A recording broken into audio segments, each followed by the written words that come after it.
non so se ci porterai in tutt'altra direzione. Allora, in realtà io ero venuto qui per parlare un po' della mia esperienza, di come questa esperienza si iscrive nella storia che questo mezzo formidabile di comunicazione e cinema ha avuto nel rapporto con la nostra terra. Però devo dire che gli interventi che hanno preceduto il mio mi hanno dato, come dire, il là per parlare anche di un'altra questione, di come appunto anche un oggetto strano di comunicazione come il film possa essere poi vissuto e trattato dal giornale. Ora, come dire, sono in bilico e anch'io avrei la tentazione fortissima, come ha fatto Simone, di abbandonare quello che era il percorso sul quale poi intendevo muovermi per parlare appunto di questo aspetto, perché è fortemente galvanizzato. Però non so appunto quanto questa, nonostante il partecipare di comunicazione, possa essere la sede appropriata. Ovviamente mi riferisco a un episodio che mi ha riguardato da vicino ed è accaduto di recente, di cui c'è stata notizia anche nei giornali sardi, soprattutto nella Nuova Sardegna. È una cosa che tengo molto perché prima si parlava di manipolazione di un evento. Qua mi sembra che l'uditorio è quello di una possibile futura classe dirigente, quindi da subito dovrà, come dire, prendere le misure a questi mezzi e capire come vanno usati, perché ne va anche della loro attività futura e quella dei cittadini che poi saranno chiamati a rappresentare. Faccio questa piccola digressione, poi se volete torneremo a parlare della nostra esperienza, perché per la prima volta ho capito quanto come dire, una interpretazione deformata di un evento possa pregiudicare l'evento stesso e anche addirittura il lavoro di una vita. Mi riferisco alla trasferta che di recente, nel mese di settembre, su iniziativa e impulso della Regione Sardegna, è stata fatta a New York per promuovere la nostra isola. Era un'iniziativa coordinata dall'assessorato al turismo della Regione Sardegna e all'interno di quell'iniziativa, che intendeva appunto promuovere la nostra terra, il nostro territorio, per la prima volta si cercava di dare un'idea della nostra terra che non fosse quella solita del luogo dove appunto ci sono balli, cose eccetera, ma si voleva anche portare quella che viene considerata la nostra cultura, per cui insieme a una serie di iniziative di promozione tipiche che hanno più a che fare con l'industria turistica, ci sono stati anche degli eventi culturali. C'è stata la proiezione del film che ho fatto di recente, c'è stata la proiezione e lo spettacolo che forse tutti conoscete, che a lungo ha girato non solo in Sardegna, che è Sono se memoria, fatto dalla coppia Cavillo Fresu, e c'è stata una mostra fotografica. Allora, questa iniziativa nasce appunto, come vi dicevo, con l'idea di promuovere la nostra terra. Io apprendo di questa iniziativa proprio in occasione di un altro evento che i giornali hanno, a mio avviso, trascurato, che è stato il varo di quella che viene chiamata appunto la Digital Library regionale, che è una cosa straordinaria di cui tutti probabilmente non sono ancora a conoscenza. Vi invito a fare una capatina sul web e sul sito della regione, provate ad aprire qualcuna di quelle pagine per capire come in realtà di lì a poco la nostra organizzazione della serata potrebbe cambiare e come noi stessi potremmo, grazie a uno strumento straordinario come quello, fare un palinsesto delle nostre serate infischiandoci di quello che normalmente ci propone la televisione per la quantità e la ricchezza di materiale che di colpo, io l'ho cercato disperatamente ma lo facevo per ragioni professionali, ci viene messo a disposizione. Probabilmente pochissimi cittadini ancora lo fanno e devo dire che i giornali non hanno dato, a mio avviso, adeguato spazio a questa iniziativa rivoluzionaria. Comunque, in occasione della presentazione di questo evento, in cui venivo chiamato, come dire, a portare il mio contributo, il mio punto di vista, apprendo che c'è un'iniziativa volta a promuovere la Sardegna negli Stati Uniti a New York. C'è stato già un precedente in questo senso e quest'anno per la prima volta, insieme alla sponsorizzazione del festival che si tiene nella città, si chiede di portare appunto alcune cose che sono state realizzate in Sardegna, tra cui anche il film. Devo dire, al di là della lusinga che naturalmente scatta nel momento in cui si viene investiti e si viene coinvolti in un'iniziativa di questo tipo, io avevo qualche riserva, ma le riserve erano puramente tattiche legate alla mia professione, nel senso che quando si porta un film in un paese ci sono delle regole che al di là di quella che può essere anche la volontà nobilissima della regione a cui si appartiene, vanno tenute in considerazione. Il film è un oggetto che ha bisogno di una vita, nasce per essere distribuito in Italia, ma poi ha bisogno dei festival per arrivare in paesi in cui altrimenti non arriverebbe, soprattutto un film come questo che non dispone di attori di grandissimo richiamo. Quindi avevo un ordine di scuderia che mi veniva dalla società di distribuzione e di produzione che lo ha realizzato, che mi invitava a valutare bene iniziative di questo tipo, perché per i film esiste e vale soprattutto la regola dell'inedito, cioè se voi mostrate in una qualsiasi manifestazione il vostro film viene meno l'inedito, e quindi un festival che potrebbe promuoverlo non ha più interesse a programmarlo al suo interno, e quindi si perde automaticamente la possibilità di trovare un canale che può essere molto proficuo nella diffusione di un film che difficilmente avrebbe i canali di distribuzione classici, per le ragioni che vi ho detto. Però c'era anche un dovere morale che mi spingeva ad accettare una sfida di questo tipo, ed è il fatto che comunque, che se ne dica, la regione sarda, guidata da Renato Soro, in questo caso si era molto spesa perché questo film venisse realizzato. E mi ha dato una mano concreta, anzi posso anche dire che senza questi mezzi probabilmente il film non sarebbe realizzato nelle modalità, nei modi in cui poi lo abbiamo conosciuto. E questa è la vera ragione per cui ho deciso di accettare questo invito. Si trattava appunto di una manifestazione in cui venivano offerti dei prodotti, tra cui degli oggetti particolari come erano dei film. Nella ricostruzione che il giornale fa di questo evento si dice che il film, che casualmente per coincidenza deve essere mostrato nello stesso spazio in cui normalmente si tiene una grande manifestazione che si chiama New York Film Festival, lo spazio di Lincoln Center, tutti lo conoscete perché era il posto dove cantava Pavarotti. Nella ricostruzione che il giornale ne dà, il film è come dire, bocciato da questo festival, snobbato dalla città e declassato in una proiezione che viene derubricata, non mi ricordo con quale formula. Ovviamente io fusionario permettendo apprendo di tutte queste cose mentre sono là in tempo reale, grazie al web, grazie anche a un altro straordinario sistema che si chiama Skype, che ci consente di, Skype, che ci consente di bypassare le telefonate e di comunicare in tempo reale con le persone con cui abbiamo a cuore, e apprendo di questa cosa. La cosa mi fa tanto rabbia perché poi in realtà la proiezione va benissimo, c'è un grande gradimento, c'è un dibattito che ne segue che mai avevi aspettato nelle modalità in cui poi è avvenuto. Ma guardate bene, non vi dico questo per perorare la causa del film, perché chi accetta di fare un film deve, da subito accettare l'idea che si possa amare o dissentire il proprio lavoro. Questo fa parte del gioco. Il problema non è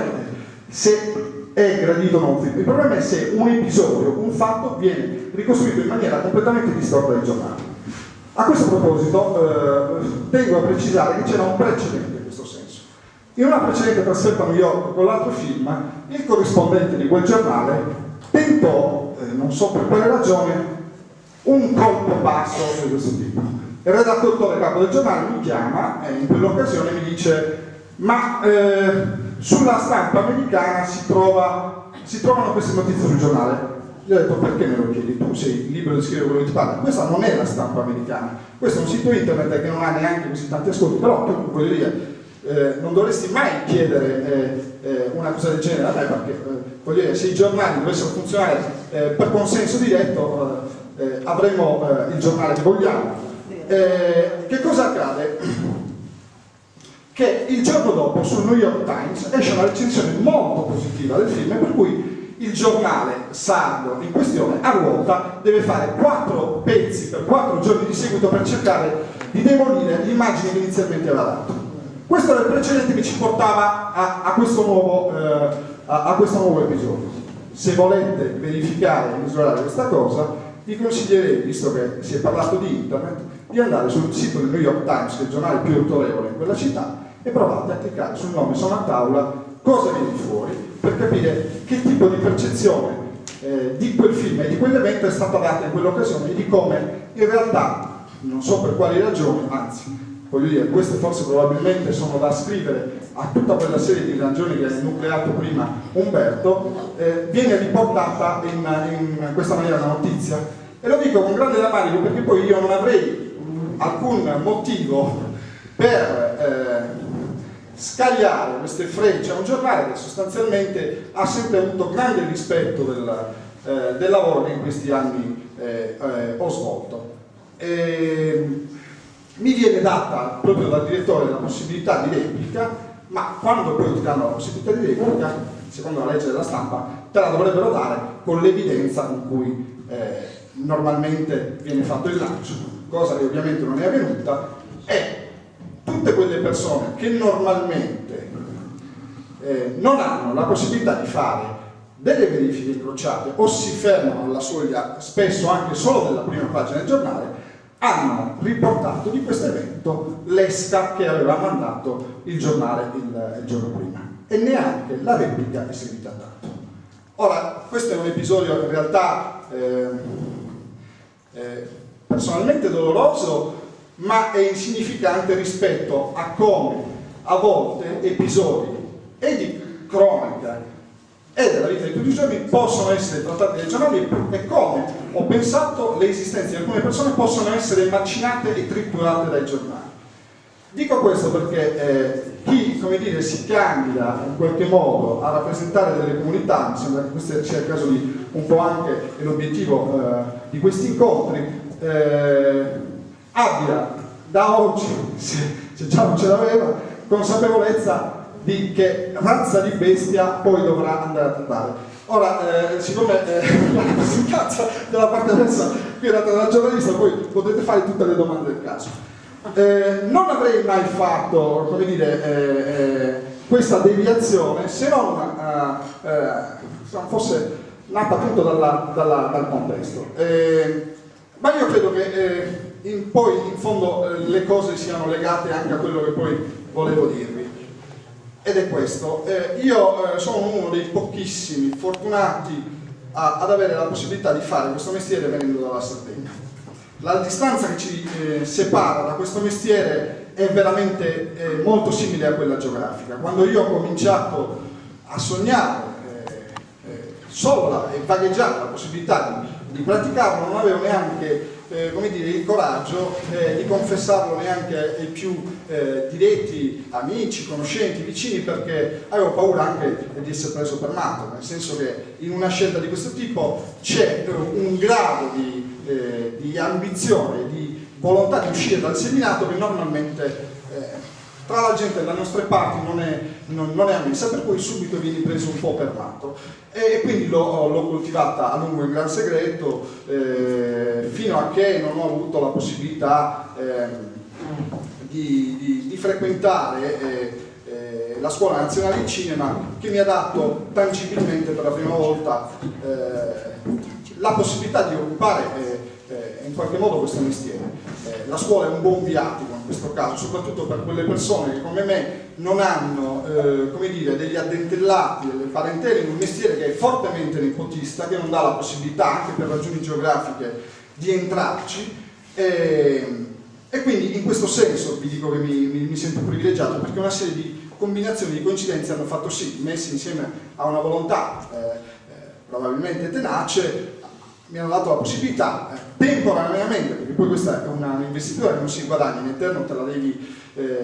rinnovare, guadagnare volta per volta, e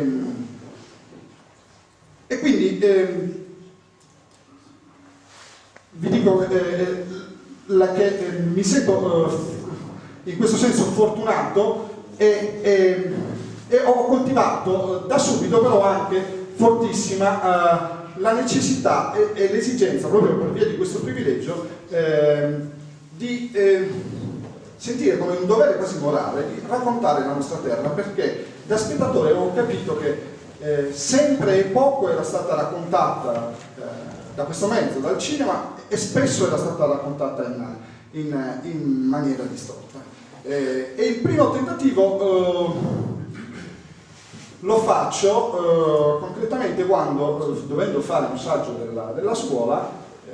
era il primo banco di prova, mi venivano dati dei mezzi che mai mi sarei potuto sognare e guadagnare da solo, di fare un piccolo film, e in quell'occasione mi ero imbattuto sulle lettere e su un carteggio di un avvocato nuorese, Salvatore Magnironi, che poi è stato a lungo parlamentare e ministro, in cui c'era la riflessione su un episodio di cronaca giudiziaria che lo aveva coinvolto direttamente. Si trattava della fucilazione di Antonio Pintori, uno degli ultimi banditi ad essere processato e condannato a morte in provincia di Muro. Era un'occasione, a mio avviso, formidabile per provare a raccontare anche la nostra terra, e ho provato a percorrerla, andandomi a scontrare chiaramente anche con quelle che erano le volontà della scuola, che pretendeva e voleva che il film si facesse possibilmente a Roma, dentro idealmente le mura di Cinecittà, e quindi pensare di portare una troupe in Sardegna era una cosa assolutamente fuori dalle loro aspettative. Credo che sicuramente si ricorderà, perché non lo so, facevamo alcune inquadrature dentro quella che era la redazione del suo giornale allora, perché abbiamo girato una delle scene chiave del film in Piazza Assata, e diciamo da allora ho sentito come dire, come fortissima la responsabilità di provare a raccontare la nostra terra,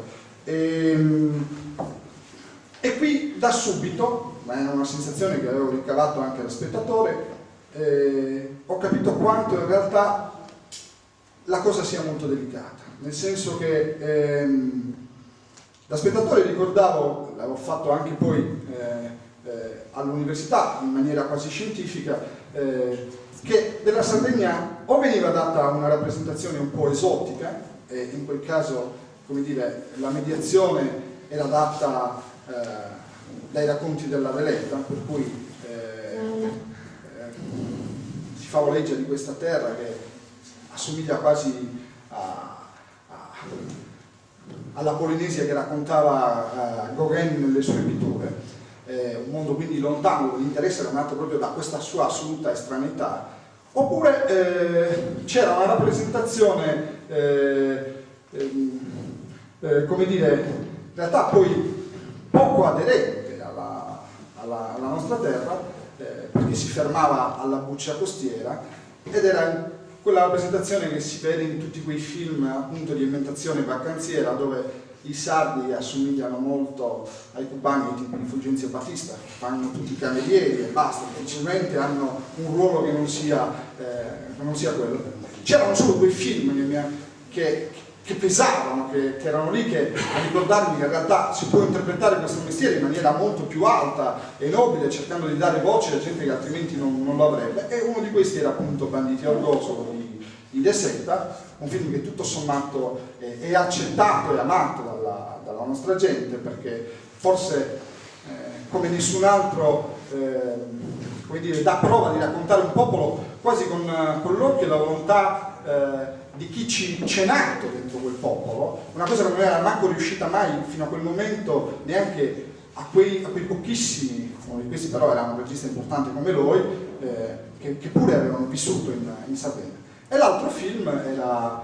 Padre Padrone, che è un film che, come sapete, ha fatto molto storcere il naso a me sardi. In realtà io penso che anche quel film, che digeriamo a fatica, dia una rappresentazione del nostro mondo molto più importante, molto più vera di quanto noi stessi non siamo disposti a riconoscere. Ed è su quei due esempi che ho provato a orientare il mio lavoro, sapendo appunto di avere questo privilegio. Il risultato che ne è venuto poi, dopo 2 film, è che spesso, come credo nessun altro film che sia stato prodotto in Sardegna di recente, questi 2 film hanno diviso il pubblico, proprio perché nel pubblico vi è sempre, rimane questo retaggio per cui alcune cose del nostro mondo non dovrebbero essere mai raccontate, mai rappresentate. È sempre il problema in questo tipo di spettatore che nasce è quello: ma che idea si faranno mai di noi stessi e della nostra terra quando questi film li vedranno al di fuori? Io ho sempre in questi casi ho cercato di sempre dare corso all'istinto, perché solo così si ha la possibilità di essere veri e solo così si ha la possibilità di fare una rappresentazione veritiera di un mondo, che chiaramente è il frutto di un punto di vista, che a sua volta è frutto di una formazione, di un'educazione, di un modo di guardare il mondo, ma che non nasce in maniera artificiosa, ma nasce appunto dall'esigenza di provare a raccontarlo, a farne luce. Questo atteggiamento che appunto non risponde a dei calcoli, non risponde a nessun tipo di furbizia, in alcuni casi non è stato gradito e soprattutto non è stato perdonato. Per cui nella percezione dello spettatore spesso questi lavori hanno vissuto e vivono continuamente ancora di questa dicotomia. Cioè, ci sono quelli che ritengono che questa comunicazione sia tutto sommato corretta e altri che invece pensano che sia ingenerosa e, rifacendosi a quel vecchio adagio andreottiano, pensano che i panni sporchi andrebbero lavati in casa. Io ritengo che quando si ha la possibilità di raccontare un mondo, qualsiasi sia il mezzo che poi si sceglie, si deve avere poi il dovere morale di raccontarlo nella maniera più possibile veritiera, mai barando, perché lo spettatore, il lettore, il fruitore comunque poi alla lunga se ne accorge, e se ne accorge soprattutto al cinema, dove si mettono in gioco i sentimenti e le passioni delle persone. Mi fermerei qui perché se ci sono delle domande e se pensate che questo incontro possa essere proficuo anche in questo senso, io sono a vostra disposizione e come me credo anche loro, insomma.